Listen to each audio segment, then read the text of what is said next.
So I got all the carbs out. They are pretty ming.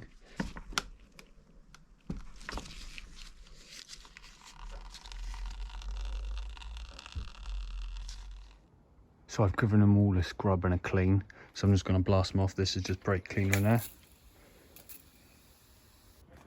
So I'll get back to you when they're all nice and clean and dry. So I've got the carb set up in this vise that I've just been given actually. I've taken the bowls off. I'll show you the bowls. Some of them I've got a bit of crap in the bottom of them.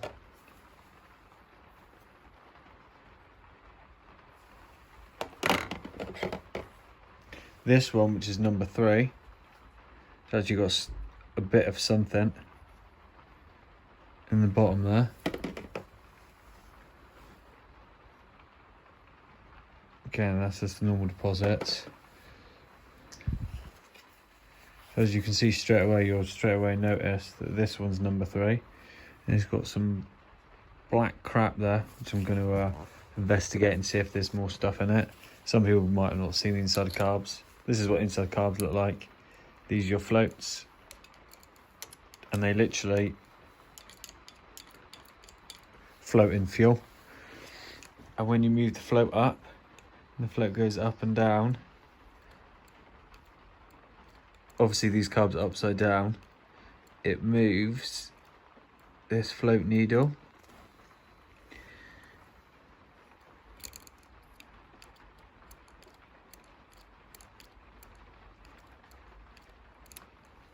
It lifts it up and down. So that's it seated. That lifts it up and that lets fuel in and out through this, because the fuel is inside these pipes, and that's what I've got on mine leaking, which is number 3 and 4. This is actually number 2. This is 3 and 4 here. So 3 and 4 is leaking in between here. So I'm going to replace that O-ring, and there's 2 O-rings on this that you'll see. There's O-rings in here that I'll replace, and the same down there. I'll replace those, so they'll have all new O-rings in. What I'm going to end up doing is I'm going to be taking these floats out and bits out and inspecting everything, because we've got a part. We might as well see if we need to change anything. Hopefully you've noticed that it is a lot brighter in here, because we've got this massive bar light up there instead of this little bulb. So if we go here, you can clearly see that's cracked. That O-ring there is cracked. This next one looks maybe a little bit perished. That looks like a crack right there as well. Right there. This happens over time on carbs. It's just something that happens when rubber gets old. However, this bike was run on E10. Don't run bikes with carbs on E10, full stop. Run it on E5 if you want. I don't run it on either. I only run it on super unleaded because it's got less ethanol in it. It's got the least amount. It's only got a tiny bit in super unleaded. It costs more, but it hasn't got any ethanol in. Now the ethanol, this is what ethanol does to rubber. It basically dries it out and cracks it, and it just messes it up. So if you've got a bike with carbs, do not run it on E10. If you need to, run it on E5, but ideally I run it on super, because you want the less amount of ethanol as possible. The bikes aren't set up for it. It does change your fueling ever so slightly, but the biggest thing is it eats your carbs, and also the ethanol seems to go sludgy and goes off extra quick and leaves even more deposits inside your carbs. So I'm going to strip these apart. I'll show you anything I find inside. It's quite simple to strip them apart once you've got the covers off. I'll undo this little retaining screw, and that will literally allow me to pick the float out. I'll do that on all of them. I'm going to pick all the jets out. You've got multiple jets. You've got main jets, pilot jets, idle jets. There's lots of stuff inside carbs. At the top in here, which you probably won't be able to see because of the angle of the light, that is your mixture screw, which I had set which I've got set slightly richer than stock because of the exhaust on it, but that I set on the bike to get it to idle fine, but of course, and to get it to run better. But by clearing these out and changing them, we have actually got some bigger jets we might put in as well, which I think are in the drawer over here somewhere. Carb Tech, this is where I've bought all my seal kits from in the past, and this is what I've got because I can already tell, like I said, the seals, see these long ones, and the fuel tube link tubes, so those are going to be replaced in that, so I'll chuck that over there. But we've got some jets. Now I'm going to have to try and remember where we put them. We'll fight. There you go. So we've got some bigger jets. Now these bikes actually run lean from factory because of emissions. So what we're going to be doing is we're going to change out these bad boys. These should be genuine ones, and they should be correct. See how these are 20s? You might not be able to see that, but we are going to swap these boys out, these jets, and that replaces this one down here. And if I remember rightly, he's like a 15 or something for factory. So we're going to whip all those out, and we're going to put these in, and that should make us a little bit richer down low where they're lean, and they can do cough and spluttering actually from factory when they were new, let alone with aftermarket exhaust and stuff like that. So I'm going to get these stripped apart. I'm going to clean them. Hopefully I'm going to be using ultrasonic clean to clean them. We're going to have to see how time goes on with things, because I don't want the carbs to be apart for too long, because I need to remember where everything goes. The jets actually appear to not be blocked up, but most of them are actually like this. Weirdly, the one that was cracked wasn't like that, probably because some fuel was getting past it and actually probably washed the crap away. And I've taken out the other jets. This is like, people can see how small jets are, and this is like, that's quite a big hole that we're looking through because of the jet is.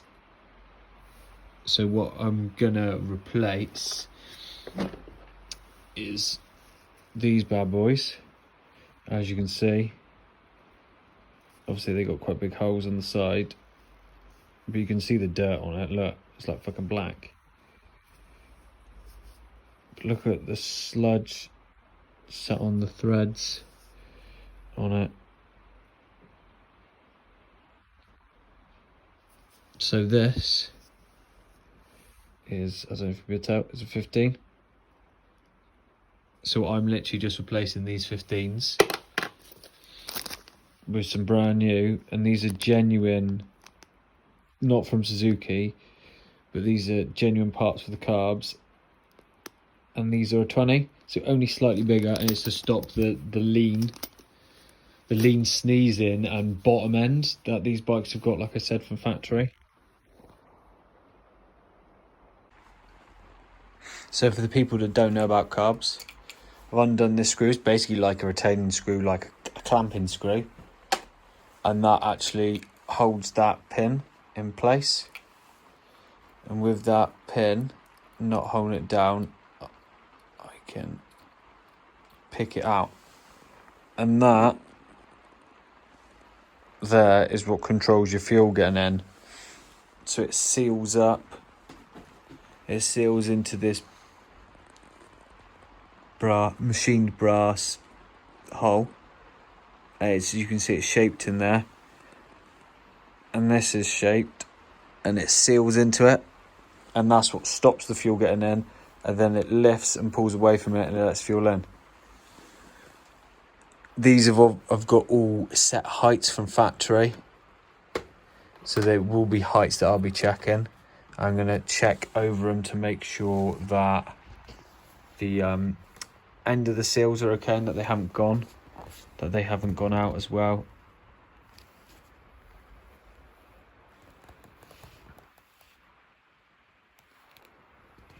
I think I'd do that on all of them. I'll strip them out, and as you can see, yeah, that's got some crap. That wouldn't surprise me if that's little bits from an O-ring that's got brushed around. Hopefully it's not bits of the diaphragms, fingers crossed, because they're quite expensive. So I've got all the carbs stripped. You can probably hear that it's raining outside. Got the carbs stripped down. I've got all ordered so that the same bits are going to be going back in. The carb number is actually the position that I've got in now, not the position it goes in the bike. So I've got all the bits for one carb, the next carb, the next carb, the next carb goes along. I was expecting which was number 2, which is actually here. That had the black bits in the bottom, which I thought might have been some rubber breaking up. It seems to appear like it's all fine in the top of it. I've checked all the diaphragm, and the diaphragm seems fine. None of the needles look obviously damaged or bent. So inside the top of here, I've taken the top cap off. You got a spring in there, which is pushing down, and this seals in the top, and this is the diaphragm, and this is the actual slider that is sliding up and down, and it's got a needle in it. It's to do with this needle sliding into its hole, and fuel coming past it and how soon it pulls out and stuff. Carbs have got lots of intricate bits in them and how it all works, but this is basically what they look like inside, because some people might not know what they look like.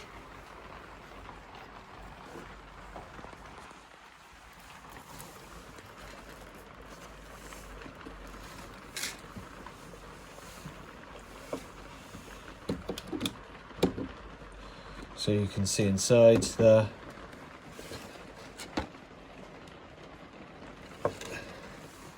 And that is a straight hole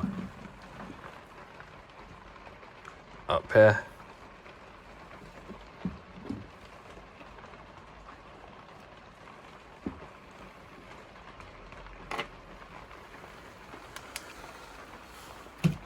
So that's them stripped apart. I thought they were going to be a little bit dirtier everywhere else, but luckily they're not actually too bad. There's definitely shit in the bottom of the bowls and around the floats and stuff. Like I said, I'm going to inspect these to make sure that they don't need changing. Half tempted just to change them anyway. And that's the pin. Make sure you don't drop the pin. Tempted to change these anyway.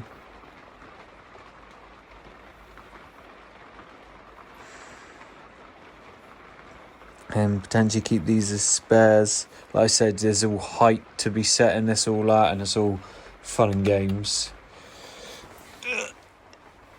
Don't lose the pin. So yeah, like I said, everything needs to be like meticulously clean on carbs. So why also the fuel that you put in them is kind of important, because wow, they've got such small parts in them and moving bits, they get clogged up very easily. It's got so many different ways round that it is sealing. So yeah, that's me stripping the carbs apart. Next time, hopefully you'll see me cleaning them and rebuilding them.